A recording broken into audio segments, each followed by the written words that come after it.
Could you create passive income in your birth or baby business? Hi, my name's Liz Stamford and I'm one half of Baba Business, the Birth and Baby Business Academy. Hello, my name is Anna Lagrange and I'm the other half of Baba Business.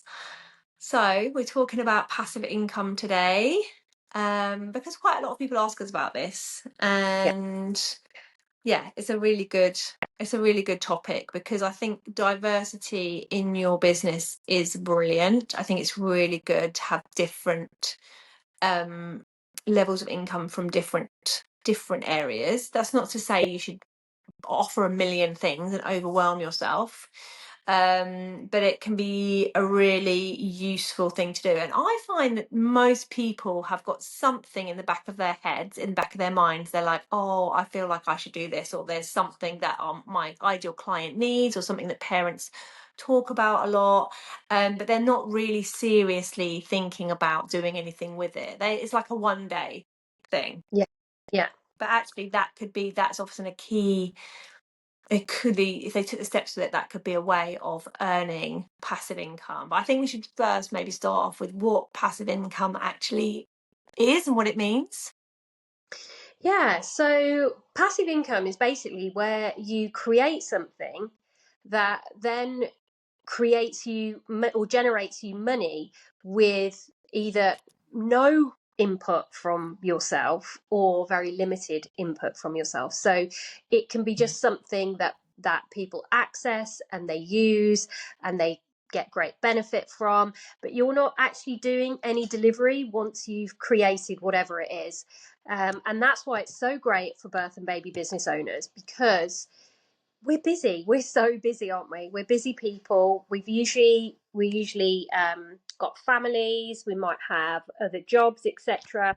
So looking for something to create passive income from is just a smart idea. But I'm going to caveat that with it. You can't just create something and expect it to sell. Like, these are No. usually quite low cost offerings. So you have to sell volume in order for them to really kind of make any impact on your income. And so, in order to sell volume, you've got to tell people about it. Like, you've got to do quite a lot of marketing around it. So we're gonna talk through how to come up with passive income. Like, passive marketing would be great, wouldn't it? You don't It'll have be to do any amazing. Doesn't passive income. exist.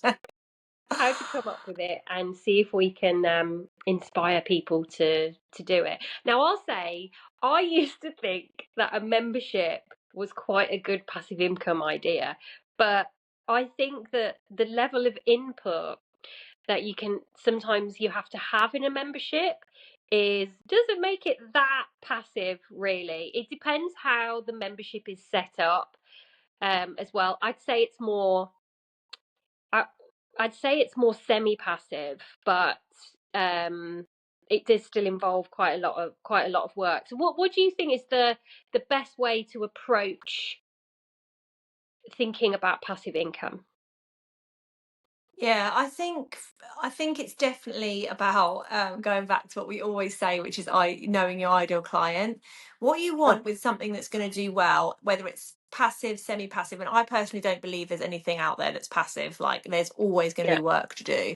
I mean, even our schools, Mindful Breastfeeding School is semi-passive, Calm Mm-hmm. Birth School, because our students are learning on their own for a lot of it.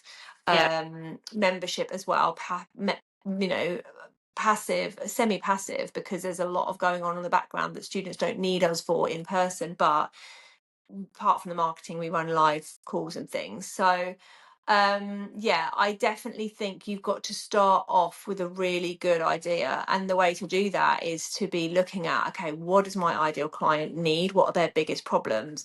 Where are you yeah. seeing gaps in the market? um we interviewed Rachel Kirkpatrick last year. Mm, She's a baby massage teacher, and she saw that one of the main questions that parents were asking her about was reflux. So she decided to create some documentation, some I think it's like PDFs, a whole pack of support for reflux, Hmm. which was a really great idea. She actually did take it to another level, didn't she? And she made it into a seller's rights package. So what that meant is that other professionals then could use her work and kind of brand it for themselves and use it for their clients as well, which was taking it to that sort of extra step, which I thought was amazing, like very insightful, you know, an entrepreneurial idea of hers. But even if she'd just done it for just her client group, that is a source of passive income for her. And you know, it's done well. So I think it's like with that, it was like, what are my clients asking me about?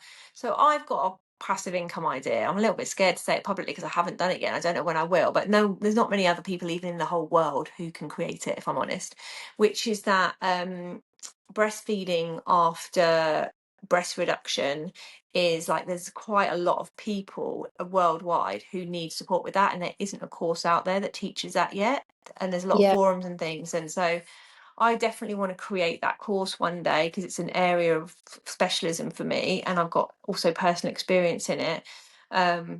So like for me, if I ever wanted to, if I was like, oh, I need some income, that would be a great thing for me to put together because I already know how to put together an online course. That'd be relatively quick. But even if you don't, an online course or a mini course or even like Yeah. a pack is also a great idea. But you can't just come up with random ideas. It's got to be something that you know is needed.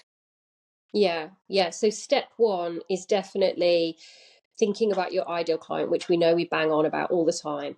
Maybe surveying your audience, whether that's, you know, on Instagram, or if you've got an email list, or, you know, even the people that you see in person, like having those conversations with them to Yes. understand what it is that they really need that could be really useful for them, and then making sure that it, you know, it's obviously in your area of expertise, or it's, you know, Yes. something that you can learn about, and you can maybe get some, you could maybe collaborate with someone if it's not fully your area.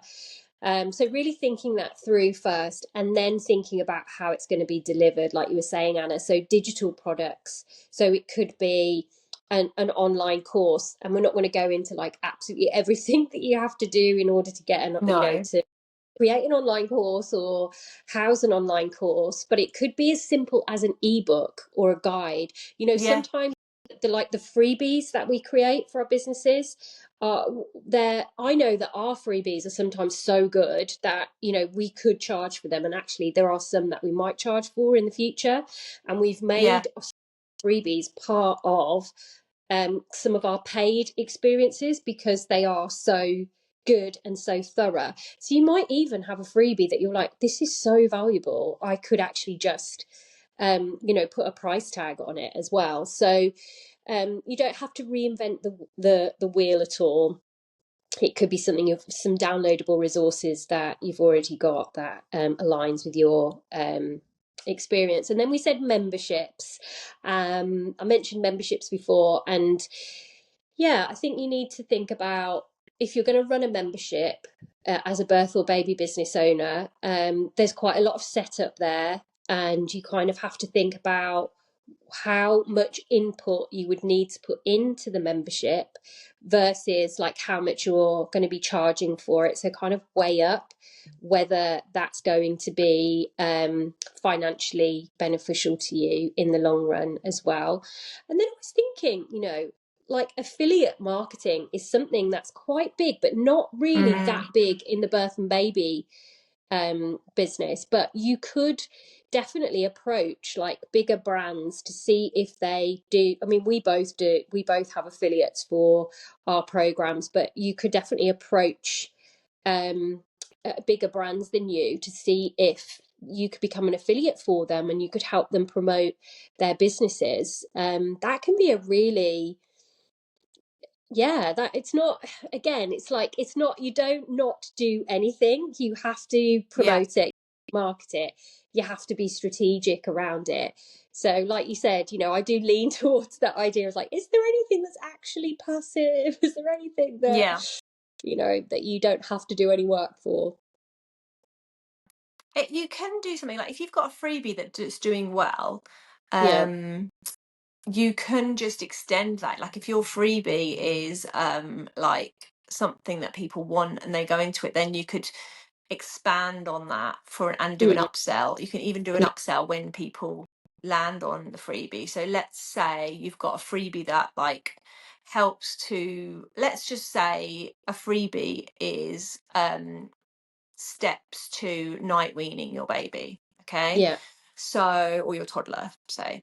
So then what you could do once they've downloaded that freebie is on the screen, it's like, do you want like my workbook on this? Or do you want my like video series on this? You know what I mean? And then Or that's the next step is like a low cost webinar. thing. That really is very truly passive because you want them to have the freebie anyway, and Mm. then you're upselling them something for, I don't know, between £7 and £40, let's say, that actually then gives them more of what they want, and then you can have a sort of nurturing sequence that then moves them on to perhaps then having a consult with them if they're still struggling after that, or if they or maybe the next thing is weaning altogether, or it's going back to work, whatever it is. I'm just plucking ideas out there. Yeah. That's the next thing. So you're taking people on a journey, and part of that journey is passive income, and then part of that journey is that sort of that working with you one-to-one. So you can also extend. You can also, I've got a colleague, and she is in a situation where she can't do so much one-to-one work anymore. So she just made loads of fact sheets. She made loads of fact sheets, sells them very cheaply, less than £5, I think, each. And then people can just buy them off her website for things that it's really hard to get the information on without working with Yeah. somebody one-to-one. So with her, that's like that's the entry point cost for people working with her. If they want some Yeah. information, entry point, they can just buy one of these fact sheets, or 2 or 3, and then obviously for a one-to-one call she charges, really charges quite a bit more for that bespoke help. And so there are loads of ideas out there Yeah. there's loads of gaps in your specialism, there will be. So really think outside the box, and yes, you do need to put aside some time to create it, and then you need to put aside even more time to come up with a marketing strategy plan. We'd be very happy to help you with that in the memberships. It's exactly the sort of thing that we love supporting people with, is coming up with a marketing strategy so that they can to kind of work out what the steps would be for marketing, not just their in-person services, but also a product like that. So yeah, we definitely like helping people with how to get their ideas out there to their ideal clients. Yeah, absolutely. It's definitely part of our passion, and we really do, to create a sustainable birth or baby business, we do need to be thinking outside of the one service that you might be offering. So maybe this is something that could be much easier for you to implement, rather than coming up with a whole new in-person service or offering, or time heavy offering. So yeah, do get in touch, and if you're struggling with promoting things generally, marketing things generally, and particularly with social media, and let's face it, these passive income ideas, you're going to need to really be on top of it in terms of your social media. Why not download our freebie, which is one of our freebies, which we think, well, actually, do you know what, we should charge for this, it's so good. And it is a 30-day social media scheduler. It's absolutely jam-packed full of ideas to help you come up with things to post in regards to your birth or baby business. So yeah, check it out. It's in the link in the show notes, and let us know what you think. Yep, we'll see you next week. Bye. Bye.